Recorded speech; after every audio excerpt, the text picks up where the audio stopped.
Israel के प्रधानमंत्री Benjamin Netanyahu ने रक्षा मंत्री योव गैलेंट को बर्खास्त कर दिया। नेतन्याहू ने कहा उनके बीच विश्वास की कमी थी जो जंग के समय में ठीक नहीं है। जानकारी के मुताबिक विदेश मंत्री इजराइल कॉटेज रक्षा मंत्री का पद संभालेंगे।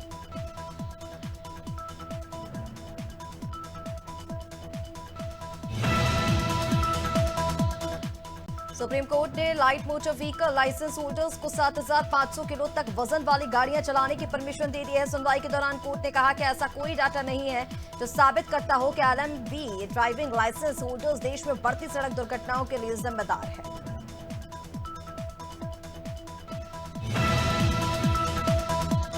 सुप्रीम कोर्ट ने फैसला सुनाया कि सरकारें सभी प्राइवेट प्रॉपर्टी पर कब्जा नहीं कर सकती। हर निजी संपत्ति बौद्धिक संसाधन नहीं है। बेंच ने 1978 में जस्टिस कृष्ण अय्यर के फैसले को अस्वीकार कर दिया, जिसमें कहा गया था कि राज्य सरकारें सभी निजी संपत्तियों पर अधिकार कर सकती हैं।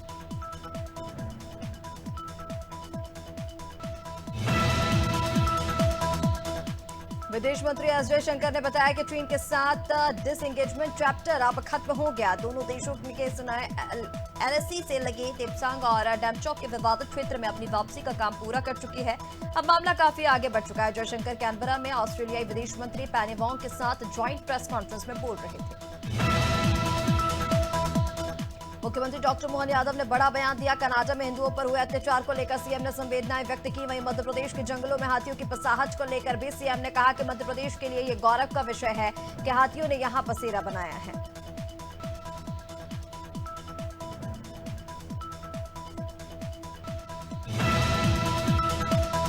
मुख्यमंत्री योगी आदित्यनाथ ने सभी विभागों को विभागीय स्तर पर बजट व्यय की समीक्षा का निर्देश दिया। उन्होंने साफ कहा कि जिन विभागों में अब तक 55% से कम खर्च हुआ है वहां संबंधित मंत्री खुद विभागीय स्थिति की समीक्षा करें।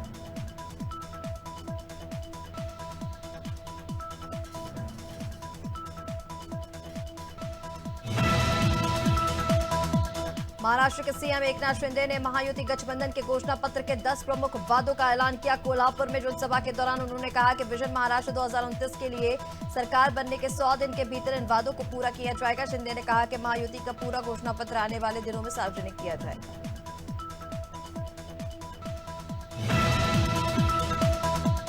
महासमुंद के मिनी स्टेडियम में खाद्य मंत्री दयादास बघेल ने राज्योत्सव का शुभारंभ किया। खाद्य मंत्री बघेल ने कहा कि शासन की जनहित योजनाओं को जन जन तक पहुंचाएंगे और विकास करेंगे। बता दें कि खाद्य मंत्री ने विभिन्न विभागों के जरिए लगाए गए स्टॉल का अवलोकन भी किया।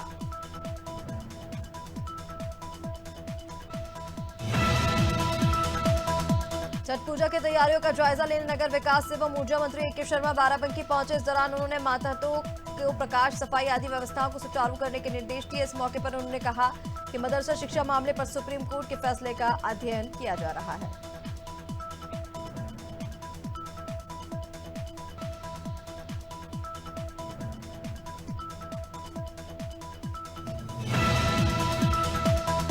भारतीय किसान क्लब के राष्ट्रीय अध्यक्ष ने किसानों के मिल पर गन्ना बकाया भुगतान को लेकर सरकार पर निशाना साधा। चौधरी कटार सिंह ने बताया कि इकबालपुर चीनी मिल पर कई सालों का करोड़ों रुपए का बकाया भुगतान किसानों को नहीं मिला है। वहीं उन्होंने केंद्र सरकार और राज्य सरकार को किसानों के गन्ना भुगतान को लेकर अपील की है।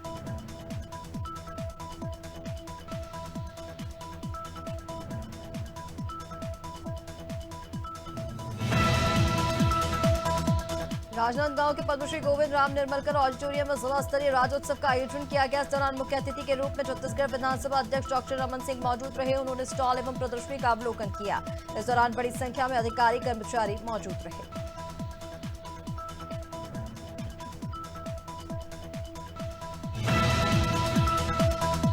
जम्मू कश्मीर में सुरक्षा बलों और आतंकियों में 6 घंटे के बीच 2 एनकाउंटर हुए। मंगलवार देर रात कुपवाड़ा जिले के लोलाब वन क्षेत्र में सुरक्षा बलों और आतंकवादियों के बीच मुठभेड़ शुरू हुई। इसके बाद वहां सर्च ऑपरेशन चलाया गया। मंगलवार को ही पादीपुरा के केटसुन फॉरेस्ट एरिया में सुरक्षा बलों और आतंकवादियों के बीच मुठभेड़ हुई थी, जिसमें एक आतंकी मारा गया। बांधवगढ़ टाइगर रिजर्व में हुई हाथियों की मौत के मामले में बड़ा खुलासा हुआ। पीएम रिपोर्ट में जहरीला कोदो उनकी मौत की वजह बताया गया। विसरा में साइक्लोपायजेनिक एसिड पाया गया। वहीं सीएम डॉक्टर मोहन यादव ने हाथियों को लेकर बयान दिया। उन्होंने कहा कि हाथी अगर एमपी में स्थायी बसेरा बना रहे हैं तो उनके लिए व्यवस्था बनाई जाएगी। बहराइच के नानपारा कोतवाली में मामूली बात को लेकर दो पक्षों में विवाद हो गया। विवाद बढ़ने पर दोनों के बीच मारपीट शुरू हुई। इसी बीच वहां मौजूद लोगों ने किसी तरह मामला शांत कराया, लेकिन इसी बीच एक पक्ष के युवक की तबीयत खराब होने से मौत हो गई। वहीं इस मामले में पुलिस ने 5 लोगों के खिलाफ केस दर्ज कर आरोपी की तलाश शुरू कर दी है। फतेहपुर में पत्रकार दिलीप सैनी की 30 अक्टूबर को हुई हत्या के मामले में पुलिस को बड़ी सफलता मिली है। इस मामले में फरार चल रहे 2 मुख्य आरोपियों को पुलिस ने मलबा थाना क्षेत्र में मुठभेड़ के दौरान गिरफ्तार किया। इन आरोपियों ने पत्रकार की उनके यार्ड में घुसकर चाकू से कूदकर और गोली मारकर हत्या की थी।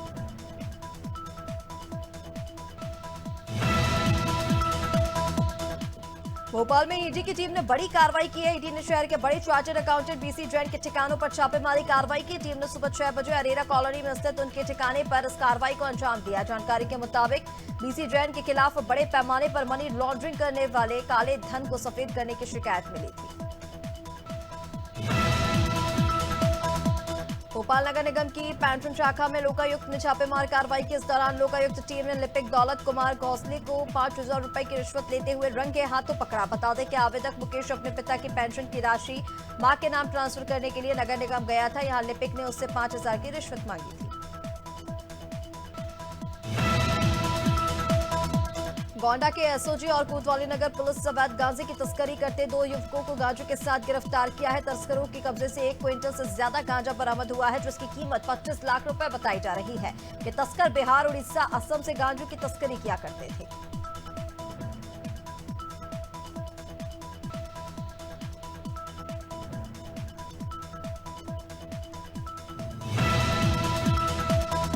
बाहरी उत्तरी दिल्ली के एंटी नारकोटिक्स टीम ने नशे के खिलाफ बड़ी कार्रवाई की है। पुलिस टीम ने हेरोइन की कीप के साथ 2 ड्रग पैडलर्स को गिरफ्तार किया। इन आरोपियों के कब्जे से पुलिस ने 698 ग्राम हेरोइन बरामद की है। पुलिस के मुताबिक अंतर्राष्ट्रीय बाजार में बरामद की गई हेरोइन की कीमत 3 करोड़ रुपए से ज्यादा है।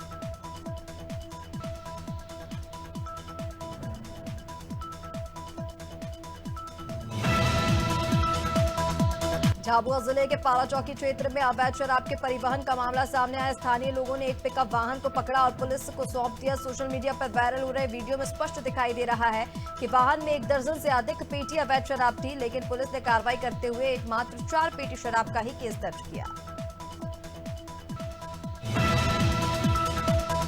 सीतापुर की रामकोट थाना क्षेत्र में एक मुस्लिम युवती ने हिंदू धर्म अपनाकर अपने प्रेमी के साथ काली माता मंदिर शादी के बंधन में बंध गई है। इस विवाह का आयोजन राष्ट्रीय हिंदू शहर सेना के राष्ट्रीय अध्यक्ष के नेतृत्व में किया गया। नूरी नाम की युवती अब निशा बन गई है और उसने अपने प्रेमी अखिलेश के साथ फेरे लिए।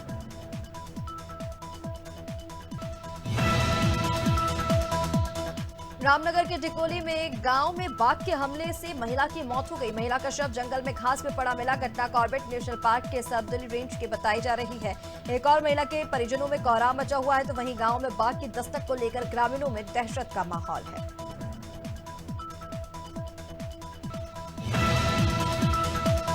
कोरबा में जिला प्रशासन के जरिए राज्य स्थापना दिवस समारोह हुआ, जिसमें जनता की भागीदारी निर्धारित रही। वहीं कुर्सियां इस बात की गवाह हैं कि अब जनता का जिला प्रशासन के कार्यक्रमों से मोह भंग हो चुका है। ये समझ से परे है कि ऐसी क्या कमी रह जाती है जो जनता इन आयोजनों से दूरी बनाए रखती है।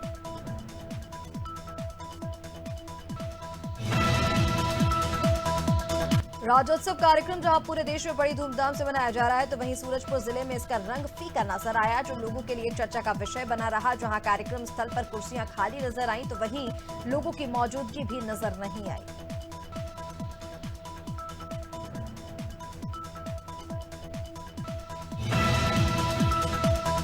राजनांदगांव में एक साथ शासकीय मेडिकल कॉलेज हॉस्पिटल के 20 डॉक्टरों ने डीन को इस्तीफा सौंप दिया है। इस्तीफे साथ ही डॉक्टरों ने डीन को पत्र भी सौंपा है, जिसमें राज्य सरकार द्वारा निजी अस्पतालों में प्रैक्टिस को लेकर लिए गए फैसले को वापस लेने की बात कही। डॉक्टरों का कहना है कि अगर फैसला वापस नहीं लिया गया तो वो सामूहिक इस्तीफे के लिए बाध्य होंगे।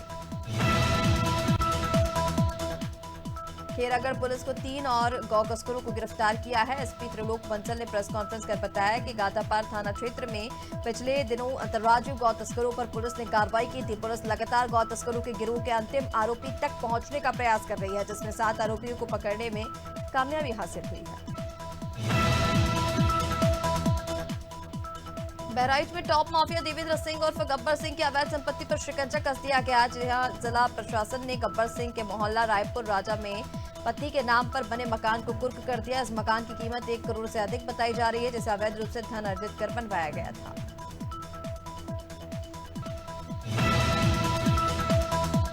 जबलपुर के माड़ोताल के पास एक बड़ा हादसा टल गया, जहां एक मारुति वैन में अवैध गैस भरी जा रही थी। तभी अचानक ही गैस लीक हो गई और कार में आग लग गई। इसके बाद एक जोरदार ब्लास्ट हुआ, जिसका पूरे क्षेत्र में अफरा तफरी का माहौल बना दिया। वहीं देखते ही देखते वैन आग का गोला बन गई। मौके पर पहुंची दमकल टीम ने आग पर किसी तरह काबू पाया। देश भर में महिलाओं को लेकर अपराध बहुत ज्यादा बढ़ गए हैं। ऐसे में बेटियों को सुरक्षित रखने के लिए सीख देना जरूरी हो गया है और इसी के चलते जांजगीर चांपा के रैम्बो पब्लिक स्कूल में छात्र छात्राओं को कराटे की ट्रेनिंग दी जा रही है, ताकि बच्चे सेल्फ डिफेंस बन सके।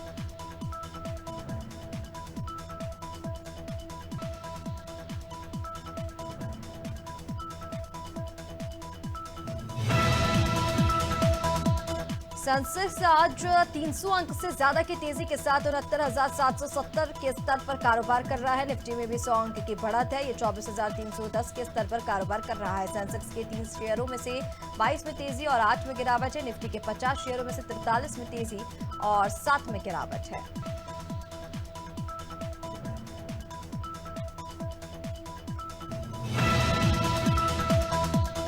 रॉयल एनफील्ड ने इटली के मिलान में चल रही ऑटोमोटिव शो EICMA 2024 में अपनी पहली इलेक्ट्रिक मोटरसाइकिल रिवील कर दी है। फ्लाइंग फ्री C6 नाम की इस ईवी को रॉयल एनफील्ड ने फ्लाइंग फ्री के साथ पार्टनरशिप पर डेवलप किया है, जो रॉयल एनफील्ड की नई सहायक कंपनी है।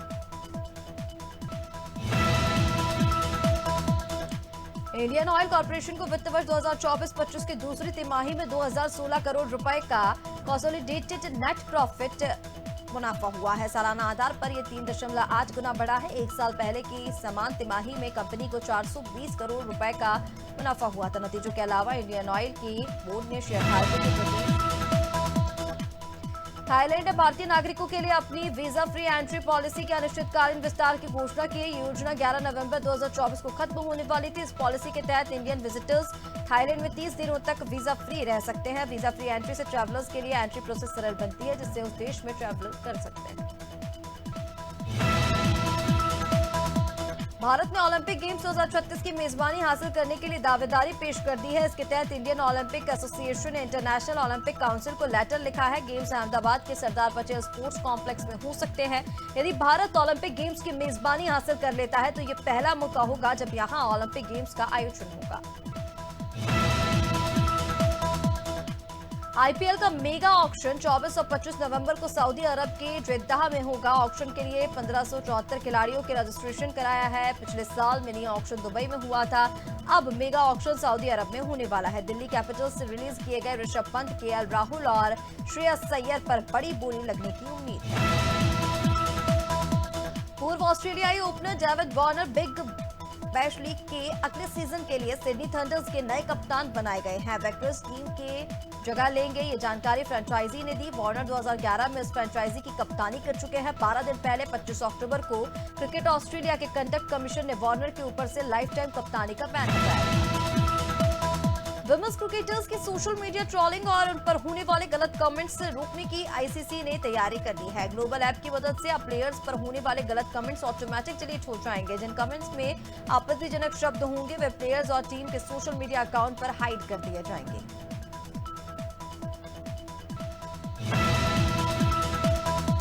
न्यूजीलैंड के left arm spinner Mitchell Santner player of the October month के लिए नॉमिनेट किए गए हैं। उन्हें पुणे टेस्ट में भारत के खिलाफ दोनों पारियों 13 विकेट लिए थे। इस प्रदर्शन के दम पर न्यूजीलैंड ने दूसरा टेस्ट और सीरीज अपने नाम की थी।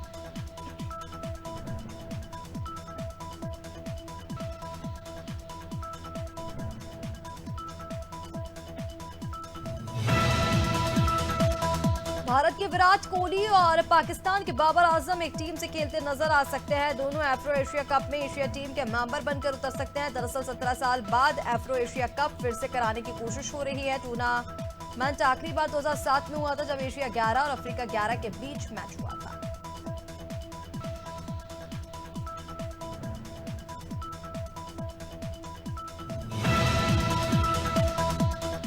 विकेटकीपर बैटर जोश इंग्लिश ऑस्ट्रेलियाई टीम के इंटरिम कप्तान बनाए गए हैं। वह पाकिस्तान के खिलाफ वनडे सीरीज के तीसरे मुकाबले और टी20 सीरीज में टीम को लीड करेंगे। 29 साल के इंग्लिश वनडे के तीसरे और टी20 के 14वें कप्तान बने हैं। टीम के रेगुलर टी20 कप्तान Mitchell Marsh white ball series के लिए उपलब्ध नहीं है। सलमान खान की फिल्म सिकंदर की शूटिंग इन दिनों हैदराबाद के फेमस ताज फलकनुमा पैलेस में चल रही है। इस दौरान फिल्म के सेट से एक वीडियो लीक हुआ है जिससे फिल्म की लीड हीरोइन रश्मिका मंदाना की पहली झलक दिखाई दे रही है। इसके अलावा वीडियो में फिल्म की शूटिंग के कुछ सीन भी नजर आ रहे हैं। हालांकि इस वीडियो में सलमान खान दिखाई नहीं दिए। मशहूर लोक गायिका शारदा सिन्हा का निधन हो गया है। पद्मश्री और पद्म भूषण से सम्मानित सिंगर 25 अक्टूबर से अस्पताल में भर्ती थी। उनकी हालत नाजुक बनी हुई थी। 72 साल की उम्र में दिल्ली के एम्स में उन्होंने अंतिम सांस ली। बेटे अंशुमन सिन्हा ने मां की मौत की पुष्टि की थी। पटना में राजकीय सम्मान के साथ शारदा सिन्हा का अंतिम संस्कार होगा। दिवंगत एक्टर सुशांत सिंह राजपूत के हाउस हेल्प रहे सैमुअल अमरांडा को सुप्रीम कोर्ट से बड़ी राहत मिली। कोर्ट ने 10 अप्रैल के लुकआउट सर्कुलर को रद्द करने के बॉम्बे हाईकोर्ट के फैसले को बरकरार रखा है। साथ ही केंद्र की उस अपील को खारिज कर दिया जिसमें उन्होंने सैमुअल अमरांडा के खिलाफ जारी लुकआउट सर्कुलर को रद्द करने के आदेश को चुनौती दी। अनुपम खेर ने 1984 में फिल्म सारांश से अपनी एक्टिंग करियर की शुरुआत की थी। अब तक वे 500 से ज्यादा फिल्मों में काम कर चुके हैं। हाल ही में अनुपम ने फिल्मों से अपने रिटायरमेंट को लेकर बात की। उन्होंने कहा, अभी उनका रिटायर होने का कोई मन नहीं है। वह नहीं चाहते कि लोग उन्हें किसी खास उम्र या फिर श्रेणी में गिने। दिल्ली का वायु प्रदूषण बुधवार को लगातार चौथे दिन भी गंभीर श्रेणी के करीब रहा। हालांकि समग्र रूप से देखा जाए तो ये बहुत खराब श्रेणी में दर्ज किया गया। वहीं मंगलवार को तीसरे दिन भी दिल्ली में बहुत खराब स्थिति देखी गई। इस मौसम में पड़े पहले कोहरे की मार के बीच AQI 373 रहा। चिंताजनक बात यह रही कि 13 में से ज्यादातर हॉटस्पॉट पर AQI 400 पार रहा। मध्य प्रदेश में रातें ठंडी हो गई हैं। सभी शहरों में रात का तापमान 20 डिग्री सेल्सियस से नीचे है। पचमढ़ी सबसे ठंडा है। यहां पारा 12.2 डिग्री पहुंच गया है। मौसम वैज्ञानिकों की माने तो 15 नवंबर से ठंड का असर पड़ेगा। उत्तरी हवाएं चलने से पारे में और भी गिरावट होगी। हालांकि कृषि वैज्ञानिक मौजूदा मौसम को गेहूं की बोवनी के लिए अच्छा बता रहे हैं। छत्तीसगढ़ में ठंड के लिए थोड़ा इंतजार करना पड़ेगा। मौसम विभाग के मुताबिक 10 से 20 नवंबर के बीच उत्तर पूर्वी हवाओं से रात के तापमान में गिरावट का दौर शुरू होगा। फिलहाल 10 नवंबर तक रात के तापमान में बदलाव की संभावना नहीं है। इस समय दिन और रात का टेम्परेचर सामान्य से अधिक बना हुआ है।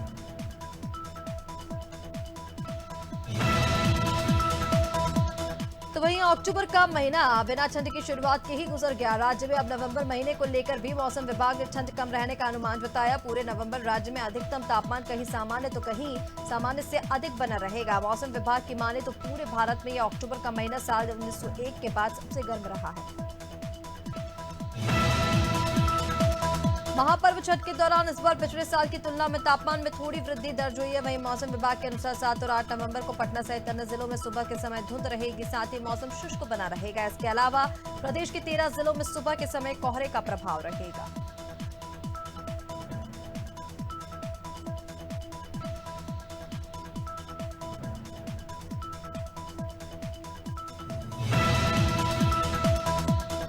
झारखंड में छठ पर्व के दौरान मौसम शुष्क रहेगा। सुबह से कोहरा या धुंध रहेगी। बाद में आंशिक बादल छाए रहेंगे। ये स्थिति करीब सभी जिलों की रहेगी। मंगलवार को भी राजधानी का मौसम शुष्क रहा। सुबह से राजधानी के कई स्थानों पर घना कोहरा देखने को मिला। मौसम केंद्र के पूर्वानुमान के मुताबिक 11 नवंबर तक मौसम की स्थिति सामान्य रहेगी।